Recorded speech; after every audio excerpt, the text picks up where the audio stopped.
Once you have a valid Debit Fullz, you need to create a new email and a Cashapp account. Go to the App Store and download Proton Mail. Use Proton Mail to create a new email address because it's encrypted and untraceable. Use the first and last name that's on your Debit Fullz to create the Proton Mail email address. This new email address is the email address that you're going to use to create a new Cashapp account. Go back to the App Store and download Cashapp. When you open up a Cashapp account, it's going to ask you to enter a phone number or an email address to create a new account. Make sure you select email and enter the Proton Mail address that you just created.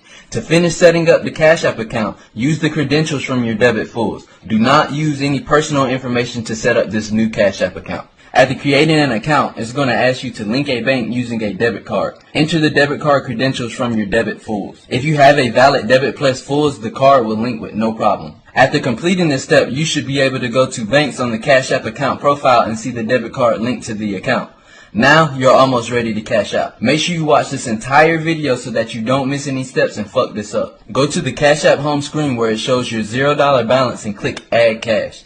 Cashapp will then ask you to enter the date of birth, the last 4 numbers of the social security number, and sometimes the address that's on the debit to verify the card before you can add funds. This is why it's important that you get a Debit Plus Fullz and not a regular debit, because regular debits don't always include the social security number and date of birth. All Fullz will at the very least have the date of birth and the social security number of the card holder. Once you have verified the debit, go back to Add Cash. Do not ever try to send cash directly from the debit or you will kill the card and it will not work. You must add cash from the debit card to the Cashapp balance before sending any funds to another Cashapp account. For the first transaction, add no more than $25 to the Cashapp account. You don't want to do any more than $25 for the first transaction.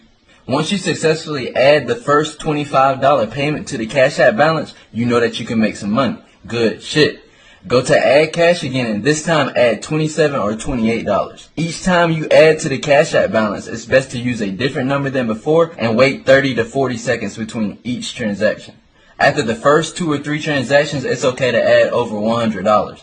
Keep this process up until you get around $500 to $600 in the Cashapp balance. Once you have $500 to $600 in the Cashapp balance, you should send the funds to another account before attempting to add more money. This will protect your funds. You can get away with sending it to your personal Cashapp, but if you want to be extra safe, use a temporary number to enable Bitcoin and then send it to your personal account through Bitcoin. You can also create 2 emails to create 2 new Cashapp accounts at the beginning instead of 1. This will allow you to send the funds to another Cashapp before sending it to your personal. And yes, Cashapp will allow you to create 2 accounts with the same information from your Debit Fullz, as long as you use 2 different emails. You can continue adding and sending money in Cashapp until the debit declines.